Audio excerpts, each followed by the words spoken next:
നമസ്കാരം. ലോകസഭാ തെരഞ്ഞെടുപ്പ് മണ്ഡലങ്ങളിലൂടെയുള്ള ഒരു ഓട്ടപ്രദക്ഷിണത്തിൽ നമ്മൾ ഇന്നെത്തി നിൽക്കുന്നത് തിരുവനന്തപുരം മണ്ഡലത്തിലാണ്. മറ്റുള്ള മണ്ഡലങ്ങളെ അപേക്ഷിച്ച് ഒരു വ്യത്യസ്തത തിരുവനന്തപുരം മണ്ഡലത്തിനുണ്ട്. കാരണം ഭരണകൂട പ്രവർത്തനങ്ങളെ നേരിട്ട് വിലയിരുത്തുന്നവർ, അധികവും ഉദ്യോഗസ്ഥ വൃന്ദങ്ങൾ, അതുപോലെ ഇപ്പോഴത്തെ സ്ഥാനാർത്ഥികളെ വെച്ച് നോക്കുമ്പോൾ കേന്ദ്ര ഭരണകൂടത്തിൽ കേന്ദ്രമന്ത്രിമാരായിരുന്നവർ. ഏതായാലും തിരുവനന്തപുരത്ത് കുറെ നാളുകൾക്ക് ശേഷം വളരെ അതിശക്തമായ ഒരു പോരാട്ടമാണ് നടക്കുന്നത്. നമ്മൾ ഇന്നത്തെ സ്ഥാനാർത്ഥികളെ കുറിച്ച് അല്ലെങ്കിൽ മണ്ഡലത്തിന്റെ ഇന്നത്തെ ഒരു പൾസിനെ കുറിച്ച് വിലയിരുത്തുകയാണെങ്കിൽ തിരുവനന്തപുരത്തിന്റെ ഇന്നത്തെ നിലയിലുള്ള ഒരു അവസ്ഥ എന്താണ്? തിരുവനന്തപുരത്തിന്റെ പ്രത്യേകത അതൊരു അരിസ്റ്റോക്രാറ്റിക് മണ്ഡലമാണ്. ഒന്നാമത്തെ കാര്യം, അതിനെ കേറ്റർ ചെയ്യുന്ന വോട്ടേഴ്സും ഒന്ന് പറയാൻ പറ്റും. ഇപ്പം ശശി തരൂര് തിരുവനന്തപുരത്ത് ജയിക്കുക എന്ന് പറഞ്ഞാൽ അതൊരു സാധാരണ സംഭവമാണ്, സാധാരണ ഇലക്ഷൻ വിജയമാണ്. രാജീവ് ചന്ദ്രശേഖർ ഇന്നത്തെ പരിസ്ഥിതിയിൽ രാജീവ് ചന്ദ്രശേഖർ ജയിക്കുകയാണെങ്കിൽ, മറിച്ചാണ് ജയിക്കുന്നതെങ്കിൽ അതൊരു അത്ഭുതമാണ്. പന്ന്യൻ രവീന്ദ്രനാണ് ലഭിക്കുന്നതിൽ മഹാ അത്ഭുതമാണ്. കാരണം തിരുവനന്തപുരത്തിന്റെ രാഷ്ട്രീയ പശ്ചാത്തലം അതാണ്.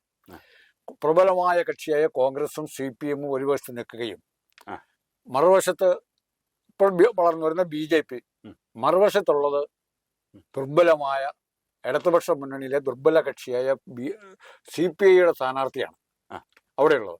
ആ മത്സരത്തിൽ ഒരു അൺഈക്വൽ മത്സരമാണ്. 3 പേരും തമ്മിൽ ട്രയാങ്കുലർ ഫൈറ്റ് ഉണ്ടാകാത്തതിന്റെ കാരണം ഈ സംഘടനാപരമായ CPIയുടെ ദൗർബല്യമാണ്. തിരുവനന്തപുരത്തെ പ്രധാനപ്പെട്ട CPM പ്രവർത്തകര് വർക്കല, ആറ്റിങ്ങൽ, ജോയിക്ക് വേണ്ടി പ്രവർത്തിക്കാൻ പോകുന്നുള്ള ഭയവുമുണ്ട്.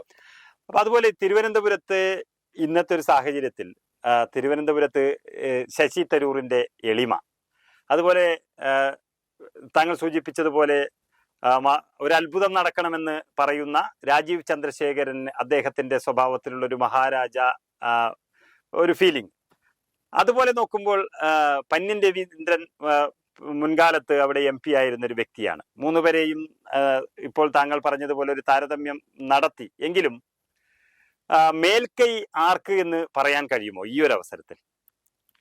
ഈ ഒരു അവസരത്തിൽ തിരുവനന്തപുരത്തിന്റെ മനസ്സ് തരൂരിന് അനുകൂലമായി തന്നെ നിൽക്കാനുള്ള സാഹചര്യങ്ങളാണുള്ളത്.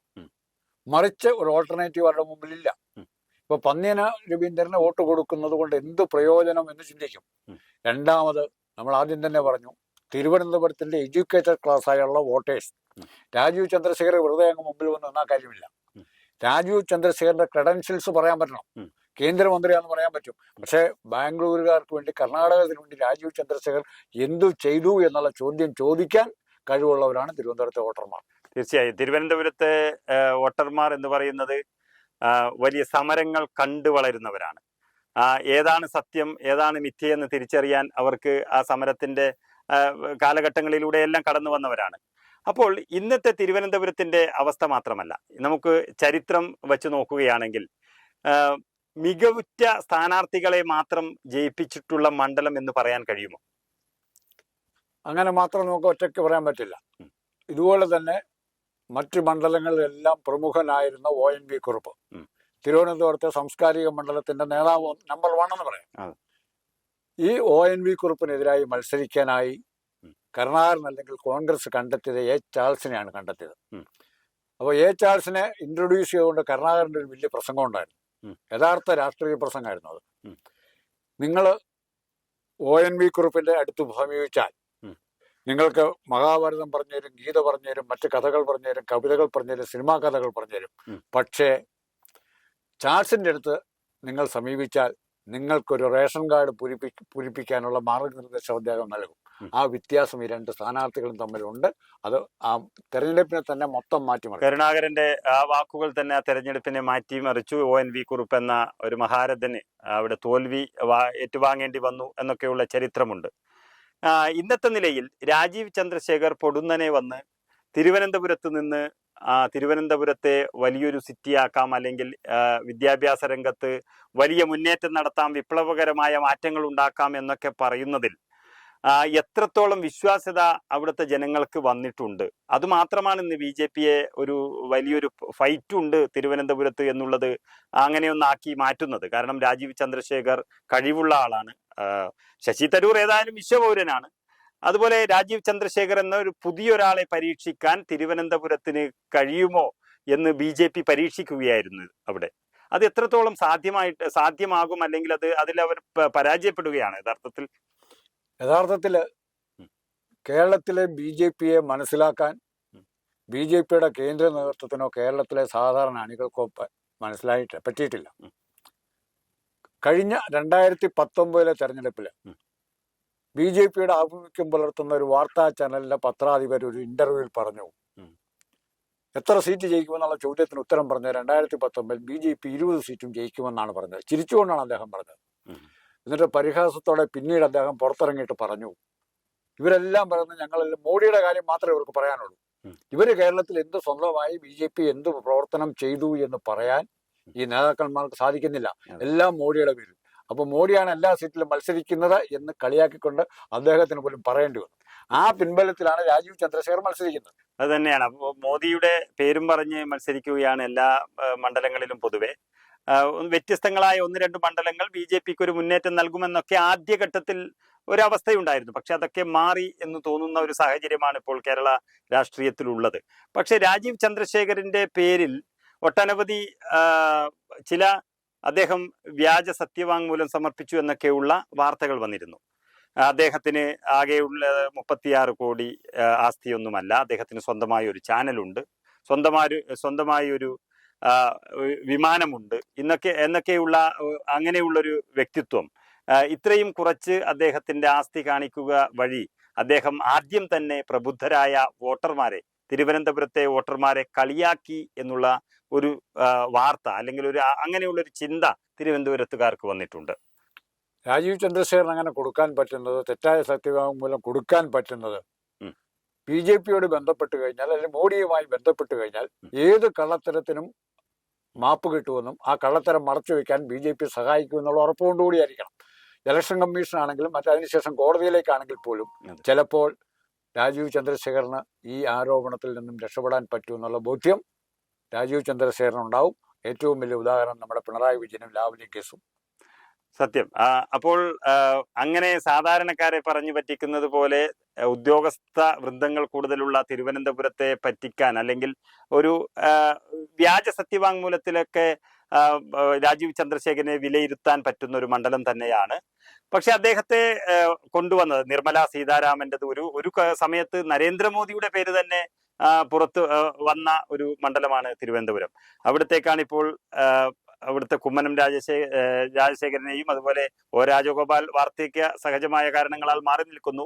അതുപോലെയുള്ള VV രാജേഷ് അടക്കമുള്ള തിരുവനന്തപുരത്തെ BJP നായകന്മാരെയൊക്കെ മാറ്റി നിർത്തി രാജീവ് ചന്ദ്രശേഖർ എത്തിയപ്പോൾ ഉണ്ടായൊരു ഓളം, അത് അദ്ദേഹത്തിന്റെ സാമ്പത്തിക മേൽക്കോയ്മ കാണിച്ചതായിരിക്കാം ഒരു ഓളം.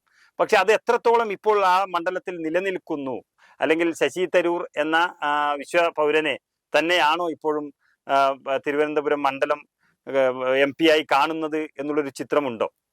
തിരുവനന്തപുരത്തെ ജനങ്ങൾക്ക് ഒത്തിരി ആവശ്യങ്ങളുണ്ട്. ഒത്തിരി ആവശ്യങ്ങൾ എന്ന് പറഞ്ഞാൽ ഹൈക്കോടതിയുടെ ഒരു ബെഞ്ചാണ് അവർ ഏറ്റവും കൂടുതൽ ആഗ്രഹിക്കുന്നത്. പിന്നെ മെട്രോ ട്രെയിൻ സർവീസ് തിരുവനന്തപുരത്ത് ഉണ്ടാകണമെന്ന് അവർ ആഗ്രഹിക്കുന്നു. അപ്പൊ ഇങ്ങനെയുള്ള നഗര കേന്ദ്രീകൃതമായ ജനങ്ങളുടെ താല്പര്യങ്ങൾ സംരക്ഷിക്കാൻ രാജീവ് ചന്ദ്രശേഖർ മെച്ചപ്പെട്ട സ്ഥാനാർത്ഥിയാണെന്നുള്ള തോന്നൽ ഉണ്ടാക്കുന്നുണ്ട്. അപ്പോൾ നമുക്ക് താങ്കൾ നേരത്തെ സൂചിപ്പിച്ചതുപോലെ തിരുവനന്തപുരത്ത് ഇടതുമുന്നണിയിലെ CPI മത്സരിക്കുകയും CPMന്റെ യഥാർത്ഥ നേതാക്കന്മാരെല്ലാം തൊട്ടടുത്ത മണ്ഡലമായ ആറ്റിങ്ങലിലേക്ക് CPMന്റെ ജില്ലാ സെക്രട്ടറി കൂടിയായ ജോയ് മത്സരിക്കുന്ന ആറ്റിങ്ങലിലേക്ക് പ്രവർത്തനം മാറ്റുകയും ചെയ്തതോടെ തിരുവനന്തപുരത്ത് ഇടതുപക്ഷം ഒരു മത്സരമേ പ്രതീക്ഷിക്കുന്നില്ല എന്നുള്ളതാണോ നമുക്ക് മനസ്സിലാക്കാൻ കഴിയുന്നത്? തീർച്ചയായും തിരുവനന്തപുരത്ത് അങ്ങനെ ഒരു ഇടതുപക്ഷത്തിന്റെ ഭാഗത്തുനിന്ന് ഒരു വെല്ലുവിളി ശശി തരൂരിന് ഉണ്ടാകുന്നതായി തോന്നുന്നില്ല. ശരിക്കും തിരുവനന്തപുരം ജില്ല എന്ന് പറയുന്നത് ഏകദേശം 14ഓളം MLA-മാരുണ്ട്. അത് നിയോജക മണ്ഡലമുണ്ട്. അതിൽ 13 ഇന്ന് LDFന്റെ കൂടെയാണുള്ളത്. അങ്ങനെയുള്ള LDFന് ശക്തമായ മേൽക്കൈയുള്ള ഒരു മണ്ഡലത്തിൽ തങ്ങൾ മത്സരത്തിനേ ഇല്ല എന്ന് പറഞ്ഞു പിന്മാറുന്ന ഒരവസ്ഥയിലേക്ക് CPM അവിടെ എത്തിയിട്ടുണ്ടെങ്കിൽ അവരുടെ വോട്ടുകൾ ഒരുപക്ഷെ എല്ലാവരും പറയുന്നത് പോലെ പിണറായി വിജയനും നരേന്ദ്രമോദിയും തമ്മിലുള്ള ചില അഡ്ജസ്റ്റ്മെന്റുകൾ നടക്കുന്നുണ്ട് എന്നുള്ള ചില കോണുകളിൽ നിന്നുള്ള വാർത്ത പോലെ ഒരുപക്ഷെ CPM-ന്റെ വോട്ടുകൾ BJP പക്ഷത്തേക്ക് പോകാനും സാധ്യതയുണ്ട് എന്നാണോ പറയുന്നത്? തീർച്ചയായിട്ടും അത് രണ്ട് തരത്തിലുള്ള കഴിഞ്ഞ ചർച്ചകൾ നമ്മൾ പറഞ്ഞിട്ടുണ്ട്. ഇടതുപക്ഷത്തിന് രണ്ട് തരത്തിലുള്ള വോട്ടുണ്ട്. അസംബ്ലി മാർക്സിസ്റ്റും ലോക്സഭാ മാർക്സിസ്റ്റും. അസംബ്ലി മാർക്സിസ്റ്റുകളുടെ എണ്ണം എപ്പോഴും കൂടുതലായിരിക്കും, ലോക്സഭാ മാർക്സിസ്റ്റുകൾ വളരെ കുറഞ്ഞതായിരിക്കും. ഇവിടെയും തിരുവനന്തപുരത്തും ലോക്സഭാ മാർക്സിസ്റ്റുകളുടെ എണ്ണം വളരെ കുറവാണെന്നാണ് കഴിഞ്ഞ കാല ഇലക്ഷനുകളെല്ലാം തെളിയിച്ചിരിക്കുന്നത്. പന്നിന് പോലും ജയിക്കാൻ പറ്റി. അത് കരുണാകരന്റെ പിൻബലമുണ്ടായപ്പോൾ മാത്രമാണ് ജയിക്കാൻ പറ്റിയത്, അല്ലാതെ ജയിക്കാൻ പറ്റിയിട്ടില്ല. ഏതായാലും തിരുവനന്തപുരം മണ്ഡലത്തെക്കുറിച്ചുള്ള ഒരു ഏകദേശ ചിത്രം നമ്മൾ നമ്മുടെ സമയത്തിനകത്ത് നിന്നുകൊണ്ട് ഇവിടെ പരാമർശിക്കുകയുണ്ടായി. അതിൽ ഒരു കാര്യം വളരെ വ്യക്തമാണ്. കഴിഞ്ഞ 1-2 തെരഞ്ഞെടുപ്പുകളെ അപേക്ഷിച്ച് ശശി തരൂരിനാണെങ്കിലും വിജയം അത്ര എളുപ്പമല്ല. അദ്ദേഹത്തിന് എളുപ്പത്തിൽ കടന്നു കയറാം അല്ലെങ്കിൽ അക്കരെ എത്താമെന്നുള്ളൊരു ചിന്ത ഇത്തവണ വേണ്ട. ശക്തമായ ഒരു വെല്ലുവിളി തന്നെയാണ് രാജീവ് ചന്ദ്രശേഖർ അവിടെ ഉണ്ടാക്കുന്നത്. പക്ഷെ രാജീവ് ചന്ദ്രശേഖറിന് നരേന്ദ്രമോദിയുടെയും കേന്ദ്രഭരണത്തിന്റെയും കേന്ദ്രമന്ത്രി എന്ന ഒക്കെയുള്ള പരിഗണനയിൽ വലിയൊരു മുന്നേറ്റം ഉണ്ടാക്കാൻ, ജയിക്കുന്ന തരത്തിലേക്ക് പോകാൻ കഴിയില്ല എന്നുള്ള ഒരു വാർത്ത കൂടി തന്നെയാണ് വരുന്നത്. അതുപോലെ തന്നെ CPI മത്സരിക്കുന്നത് കൊണ്ടോ അല്ലെങ്കിൽ ഇടതുപക്ഷത്തിന് ലഭിക്കില്ല എന്നുള്ളത് കൊണ്ടോ ആകാം ഇടതുപക്ഷം വലിയൊരു അഭിമാന പോരാട്ടമായി തിരുവനന്തപുരത്തെ കണ്ടിട്ടില്ല എന്നുകൂടി മനസ്സിലാക്കുന്നു. ഏതായാലും 4ാം ഊഴം ഒരുപക്ഷെ ശശി തരൂരിന് വലിയ കടുത്തതാണെങ്കിലും അദ്ദേഹം തന്നെ, ആ വിശ്വപൗരൻ തന്നെ ഇന്ത്യൻ പാർലമെന്റിലേക്ക് എത്താൻ തന്നെയാണ് സാധ്യത ഏറെയും.